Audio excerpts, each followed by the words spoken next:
Welcome back. You're still watching the midweek edition of Business Morning on Channels Television, and we're broadcasting live from Lagos, Nigeria. As I told you earlier on when I started this program, we're going to be looking at the construction industry and how it can help in forging inclusive growth. We know that's the theme for this year's World Economic Forum Africa meeting, which actually comes up next month in the Federal Capital Territory. And it's going to be bringing in lots of key players from key sectors, as well as global leaders, policymakers, and captains of industry. But just before we start that conversation, remember that yesterday, the story about the sack of the Manchester United coach actually hit the market. And so after the sack, the club's share price on the New York Stock Exchange rose by 6% to $18.78. Well, on Monday, the equity actually dropped 17 cents to close at $17.72. So traders say there's no cause for alarm, at least for investors in that equity. But we'll still keep our eye on it and bring you more details as they come out. So let's start our conversation this morning. The construction industry, what is its place in forging inclusive growth and, of course, creating jobs? I'm being joined on the program now by two experts in this area.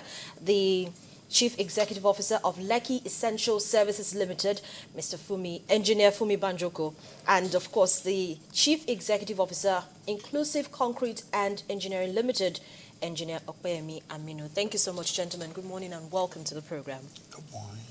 Now let's look at your industry, the construction industry in Nigeria. How would you assess it? Has it been efficient and effective in terms of how sustainable it is? Yes, you can start. Well, I don't think it's been very effective. In most nations, construction industry brings about the most labor-intensive jobs. But what we have here is a lot of our jobs are shipped out. In the oil industry, for instance, I guess less than 10% of the money comes back. In telecoms, which is the latest, we also find out that a lot of the funds go out. And what could have been done? A lot of the jobs could have been broken down to details to say how many jobs can be created on each of these projects. But we really don't have that here.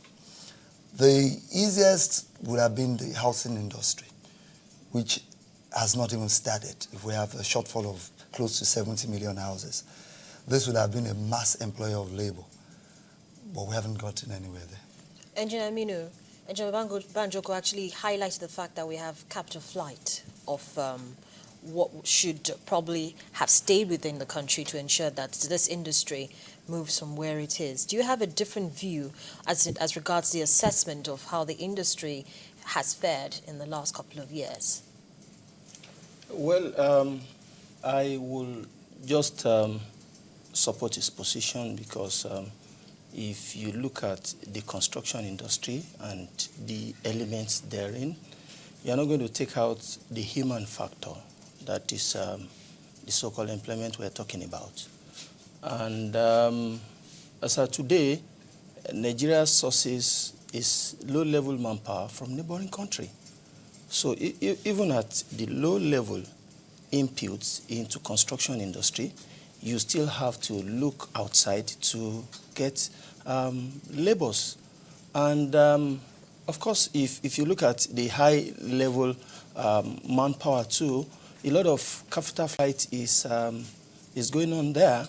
You have the foreign construction company having most of the jobs around, not because the local ones are not competent, not because they cannot do the job.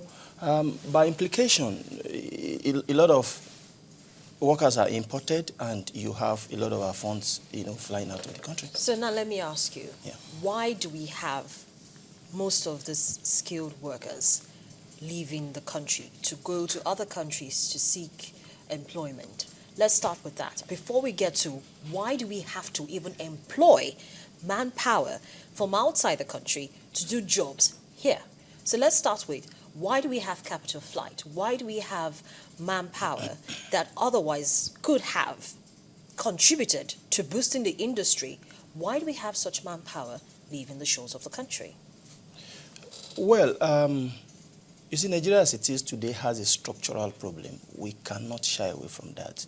and this has affected virtually everywhere. If you look at the experience, if you can imagine the experience we had between 2000 and 2005 in information and communication industry, you know, we're not going to forget the revolution on time, the effect on the country, as is being reported today. If you compare that with what is going on elsewhere, you would agree with me that a lot of structural adjustments still needs to be done. What do I mean? A lot of reforms still have to be done. You know, look at the primary energy sector, for instance. Everybody has been crying of one problem or the other in NNPC. And you see, we don't focus on the fact that this is a chain. When you have a problem at the primary source of energy, the implication is that it affects all the sectors. So what I'm saying in essence is that we still need to do a lot of structural adjustment. We still need to look at what we have to do to get ourselves into working efficiently. And that will stop the capital flight that we're experiencing. Yes, it will. Once we can operate efficiently, a lot of our capital will stay in here and a lot of investment will happen in here. So, Engineer Banjoko, why is it that, in spite of the fact that, you know, the industry is aware of these challenges, why do we still have a situation where manpower is imported from countries? We don't need to go too far. Ghana, Cameroon, and the likes of it, Cotonou. Why do we have to go to countries like that to import manpower when we know that we have skilled hands here in the country that can do this job? I don't know if we have enough skilled hands. But then it's also a problem of lack of patriotism. We have a structural problem, which of course we can say we're working on paperwork, the local content and all that. But then the efficiency, effectiveness is not driven down the ground. Bottom line. You find a situation where, when I say patriotism and lack of patience, if on a particular project, the biggest employer, we will say it's private sector, but on large projects comes to government. And if you don't have a principle of training, our technical schools have closed down. Nobody is doing any proper training. We can also develop vocational and skill training, but nobody does that. So you find that when you say capital flights, we say oil industry, majority, you have pipes, they're being imported. Nobody's taught how to do them. Nobody's taught how to lay them. So the jobs don't come to Nigerians because ab initio we never had experience. Most of the jobs, the large scale jobs might be things you haven't done before. But then if we have a program where our people are engaged continuously, then the manpower we say we don't have can be developed. And the ones we have can also be fully utilized. You then find out also, when we bring in people from the neighboring countries, the kind of wages offered are way below what our people earn. So we have a complex case here. So it's a situation of they want cheap labor. But for instance, the cheap labor that they're trying to get from these neighboring countries, do they come in and do the jobs any better than the labor that we already have here? Relatively, I would say yes. So who does the onus fall on now to ensure that some of the challenges because we're going to still talk about other challenges that you've listed in terms of training and skills development. We already have people of the industry here who understand what is and what obtains. And so why don't these ones take it on themselves to offer some sort of training to ensure that the skills they have is transferred? And so do we have any situation like that where industry experts like yourself actually find ways of sharing your skills or your knowledge, so to speak, with people who are interested in learning this trade? I guess for me and a few people, I believe that's the next phase Nigeria is in. In the past, maybe government had been doing a lot of work, technical schools and all, but suddenly there's a vacuum. And that vacuum has to be filled, and the private sector has to come in and do it. And it has to be collective effort, because more and more, the situation is getting worse. I guess for a while also, construction probably wasn't doing well. The last 10 years or thereabout. But then now with the boom and all, without training, we're not going to get anywhere. Government probably will not be able to do it alone, because that's one. Two, the kind of training we need has to be maybe in the interim, short term, and direct to those necessities. 3, even the kind of money when we say the industry doesn't pay well, an average laborer probably earns better than a graduate.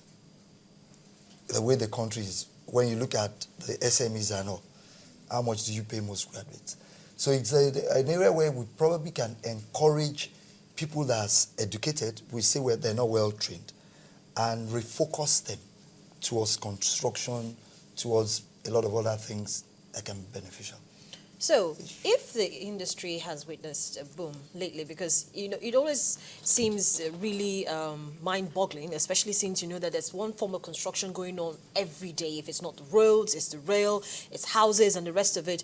And so you begin to wonder, there's money, but the contribution from this industry to the gross domestic product is pretty low. It's less than 2%. Why is that happening? Why is it dropping? Mr. Aminu, do you want to take this one up for me? Yes. You see, the development you're talking about is relative. If you look at the size of Nigeria and the amount of construction that is going on here is still very low. Take, for instance, if you stroll into Dubai and you look at the amount of construction going on, vis-a-vis their population, you're going to agree with me that a lot of developments are going on there. But here, you can virtually stand in Lagos and count the number of cranes to know the number of projects, big projects that you have around. So we're still far from it. That's my point. Nigeria is a country of huge number of people, over 140 million people. Almost 170 million, actually. Almost 170 million people. And Lagos is set to be the commercial capital of Nigeria. And you can virtually count the number of sites in Lagos. Where you have a boom, you're going to have much more than that. You're going to lose the counts. You're going to need, many more people to come on stream. If you look at the workers we're having, for an instance, that we've been talking about, of course, you can develop workers on the job. You can. Take an engineer, for instance. How is he trained? After going through the university, he comes out and he goes by pupillage for 4 years before he can seek for registration and become an engineer. In the same vein, somebody trained at a technical school can be gainfully employed. He has some training on the field. Before you know what is happening, becomes a skilled worker. All these are still very possible when you have. Definitely, it doesn't even leave so much to your imagination the reason why we have more foreign construction companies in Nigeria taking the job than indigenous companies, because it seems as if they have better skills and more manpower to do the job. Well, you see, I'm not going to agree with you on that, because if you look around you, you're going to find a lot of local contractors doing very well, competing very favorably on big, small, medium, and big projects. What that implies is that this can be done by the local contractors. It now depends on us, on our government, to say that we want to deliberately develop our local firms. You see, that's where we have an issue. There is no state government, for an instance, that has made it a deliberate policy to look around and say, how many local contractors have we given job this year? How have they done it? And how can we bring out, big and competitive companies out of those contractors? We don't have that. And when you don't have that, of course, what do you expect? Everybody for himself. The nation or the state for us all. So, you see, a lot still has to do with the policy. Are we ready to develop ourselves our local industry, the local engineers, the local contractors, we can compete favorably with the foreign counterparts. Yes, we can. A lot of us have gone out. Yeah, I'm damn serious about that. We have handled projects that are comparable to theirs. They're not doing a magic when they come in here. It's not like they're doing a magic. Okay, so now let's focus on, the theme for this year, World Economic Forum Africa, is on forging inclusive growth and creating jobs. What is the capacity of the construction industry now to help create the kind of jobs needed in Nigeria? Mr. Banjoko. The capacity is there. But all-inclusive, that's a major one for me where we are. For instance, what Engineer Aminu said last. How are we growing our contractors? Most Nigerian contractors will probably not qualify for the mega jobs because of the preconditions. A contractor that has not handled a job at a particular level will not be able to compete at that level. Okay, sorry, Mr. Banjoko, we'll continue this conversation another time. We just quickly have to wrap up the program at this time. But gentlemen, thank you for coming in this morning. Well, that's the much we can take on Business Morning for today. We'll take you live to Port Harcourt, the River State capital, to join our correspondents for the World Book Festival, which is happening now.